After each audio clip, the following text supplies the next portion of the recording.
Alright guys, so today I'm going to give you guys an update on the BBK install, some of my driving impressions, and also I'm going to give a few updates on the car. So let's go, let's get into it. Welcome everybody back to Boost in Motion, guys. Good morning, good afternoon, and good night. Thank you.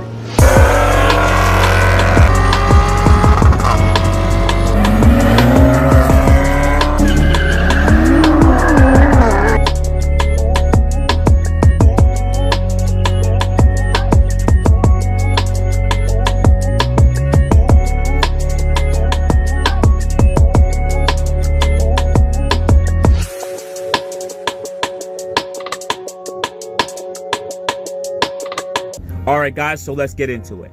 Number one, what I want to say is thank you all my supporters. You guys have been watching my videos more, hitting the like button, commenting. You guys are literally helping my channel. And I'm just so appreciative of you guys. If the people that are new to my channel, if you're new here, definitely hit the subscribe button with the bell notification if you've been watching my videos for a while, because I make a lot of videos, so I appreciate you guys too. Let's go. So number two, you guys are gonna ask me, Boost, is the BBK worth it? I got a Q50 non-sport, G37 non-sport, 370Z non-sport, and other specific make and models, right? Don't ask me how to install it on all specific models, because some of those cars I don't own. I have been getting a lot of DMs from like Maxima, Ultima, Rogue, and a few other Nissan Infiniti models. Can the BBK install in your guys' cars? Can you just look it up on Google or YouTube it? There's probably somebody who done it and done the process. I just haven't owned those vehicles, but I have seen them on Maximas, Ultimas, Rogues, and a few other Nissan Infiniti vehicles. So definitely look it up. All right.Moving forward, you guys are gonna say, "Well, Boost. So come on, like, should I get it or not?" Yes, I said you. I definitely think that you can definitely get it. Reason why I'm gonna say what I'm saying is this. Number one, you can't go wrong with better brakes. Because I came from non-sport to half sport to like full sport, because I installed the rear first for a while and then I installed the fronts. I got to see the gradual difference, and yes, it is definitely better. You get more consistent brake pressure, because remember, now the piston's clamping from both sides evenly. With the other floating pistons, the piston's only on this side and then the other side just clamps down, so one side's always going to have more pressure than the next. Two, you get more rotor material and more pad material. That's just honestly it, and you can't go bad with that. That just makes the car more prone and more resistant to a lot of heating up really quickly and brake fade. Okay. But what I will say is this. Because you guys are non-sport, there is a fair warning to you guys. Number one, you're going to probably have to change your wheels, because most of you guys probably already have 17-inch wheels on your Q50. The Q60 guys already have like 19s, or I never see you guys with small wheels. But if you have 17s on your car, it's not going to clear that. You're going to need at least 18-inch wheels. Now, for some of the guys who own Luxes, you guys are going to say, well, I have 18-inch wheels, so I should be good. Yes and no, because you're going to probably have to purchase spacers. Spacers pushes the wheel away from the brake caliper. I have a video showing what offsets mean and what happens when we say that the specific wheel's clear, but you need a spacer. So definitely check that video out. I installed it last week, talking about offsets and everything like that. It's very, very visual. You guys may enjoy it. But yeah, you're gonna need a spacer to move the wheel slightly away from the brake caliper, and most of those offsets on your stock wheels are completely really low high offsets, so you can install a 15-20. You should be good on OEM wheels. So 18-inch guys, you guys have no issues. But that is pretty much the fair warning, I would say. But moving forward from that, I've definitely enjoyed it. When it comes from steering quality change, I really didn't notice any difference in that, because I have electronic steer. So it just, electronic steer fades it. You don't really notice the difference. On my older cars, when I had a BBK, yes, when I have regular power steering, I would feel a difference. It would be a little bit more heavier and a little harder to turn the steering wheel. It's just a very, very small feeling. But if you have electronic steer, you won't notice it. Now, I definitely felt a big difference in brake consistency, I would say. So coming from, let's say I'm going 60 and I need to come 0, there was definitely a bit more bite all the way around. Like the car literally just clamped and just slowed down a bit quicker. Now, compared to my non-sport calipers with the Hawk 5.0 pads, which was definitely an upgrade from the OEMs, it was just that much more better. Not saying that Hawk 5.0s are bad, no. It's just that because it's more pad and rotor material, it's just better. It's just more brake pressure. That's what I really needed. I would say, because I don't know the brake pads that I have, but I know they're high metallic pads. I know they are because I put them through their work in the last few weeks, and especially that I went out this weekend and did a lot of spirited driving in New York City. Yes, these brake pads seem like they have a really high, their fade rate is like really low. So I definitely put them through their paces, and these pads are doing pretty good. So yes, I definitely do enjoy this BBK. I definitely think it was definitely well worth it.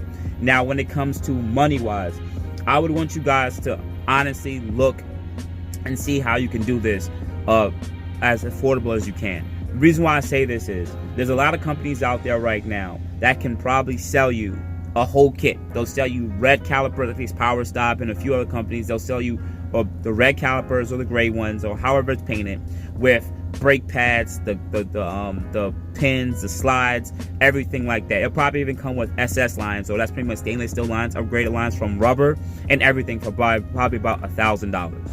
Now, with my kit, my pricing was actually half the net because I got my own calipers used for about $250.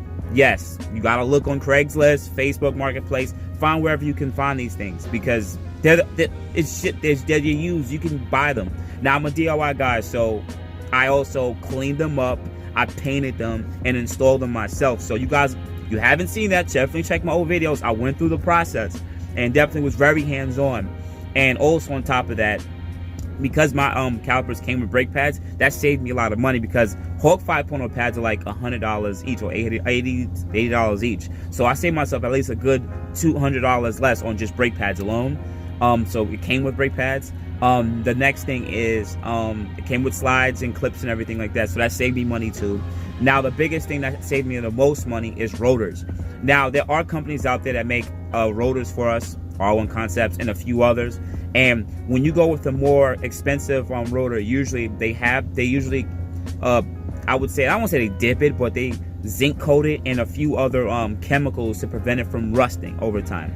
And depending on the steel, but I believe it's still all the same steel, but I could be wrong. So anyone comment below to tell me if they use different steel and more expensive rotors. But in this case, I went with Durago rotors. Reason being is they don't come with any steel zinc coating, which makes them a lot more cheaper. They're just pretty much more raw. I know I was gonna paint the rotors myself, and if you guys want to know how much I spent on them, for the front rotors were $25 each because they won't close out from Rock Auto each, and the rear rotors were $20 each, close out to sell from Rock Auto. So I only spent about $100 for everything on my 4 rotors. So that would bring and with materials such as paint, aircraft stripper, oven cleaner, that was maybe another $50. So all in all, guys, I'm into this BBK install like right around $400. Also had to purchase the banjo bolts too because you can't reuse the bolts that you bolt up the brake lines to. So I'm into this build at about $400 compared to a lot of you guys are gonna spend $800 to $1,000 for a more pristine put together kit. So yeah, I think this was definitely well worth it for me because I tried my best to do my due diligence to get this done the most cost efficient as possible and still give you guys good content, you know. So yes, guys, I'm definitely happy about this install. I do recommend it. I did tell you some of the pitfalls, but it was a relatively easy install and anybody can do it with basic hand tools. So I don't think you guys should be afraid of doing this. Maybe on your own, if you're not really so much mechanically inclined, then yes, take it to a shop. But if you know your way around using some tools, yes, this could be done. You don't need to take this to a shop. I've even showed how I installed it without losing brake fluid. Come on, I did this with bare bone material tools and materials, guys. So otherwise than that, yes, that's the BBK install. Definitely check out all my old videos on how to get that done. Now, moving forward to the updates with the car. At this current moment, I'm not doing any more brake upgrades. Just briefly say that I'm not going to go to two-piece rotors. It's just too expensive right now. So the braking is done. I'm happy with the braking. Maybe down the line, I'll change to Hulk 5.0 pads. But at this current moment, these pads are fine. Now, updates with the car. Currently, the car is still running perfectly fine. I still have an oil leak for the driver's side turbo. I do not know when I'm going to change out the turbos. Reason being is outside is still not open yet to where I would feel comfortable having this car worked on, because I want my friend to be able to get access to any part or any tool that he needs at his own disclosure, period. And at this current moment, everything's not open. I want one-day shipping to return. I want all Infiniti dealerships to be open if we just need a bolt, whatever it is. I'd rather it get done and get done quick. Second part is I'm still going to get a second car for the channel. I'm still looking to get a G37. If you checked out my last video about how I almost got scammed, or could have got scammed to get a 6-speed manual G37, pretty much it was hit, and they were trying to sell it for retail price. No. Always do your due diligence and do your research to make sure you don't get scammed by some of these dealers. They should price it because it was hit, not because it looks like it's brand new. No, it was hit already. But moving forward, I'm looking to get a G37. Once again, I would want to get that second car when I know that I can get the first car fixed. It's just easier for me to move around and still have a daily life and have a second car and knowing that the first car is getting worked on. So that's why I'm looking for the G37 Coupe 6-speed manual. I know some of you guys are jumping in saying, Boost, but you could get the sedan too. I know, but I already had a G37 sedan, and I have a sedan already, so why not get a coupe? I know there's other cars I can get out there too, but I want to keep it with the Nissan Infiniti crew. I would love to just get a GTR as my second car, but I don't think that would bring much content to the channel. I could be right, I could be wrong, but I'm not there yet in my life. Third, some of you guys have known that I definitely do want to get a house. I chose to put that on hold for the time being. Reason being is because of the climate right now. There's going to be a lot of foreclosures in the next 3 to 6 months probably. I'm sorry, some of you guys may be homeowners. Hopefully you guys are not going to be impacted, but everyone's impacted. And the market is going to be weird in the next 3 to 6 months. And I don't want to, I live in Brooklyn, New York. I do not want to pay the premium right now, knowing that in 6 months from now, I could have saved $50,000. Or a year later, I could have saved $100,000. You get what I'm trying to say? So my position in my life isn't a dire need that I need to move. So I'm going to put that on hold. And that's why I'm going to allocate some of that money that I was putting towards the house to the car now. So that's why I'm gonna backtrack and say I'm probably gonna purchase the G37 cash. So I'm probably not gonna go with a dealer because dealers usually charge a lot more. I'm probably gonna try to find it from a private seller.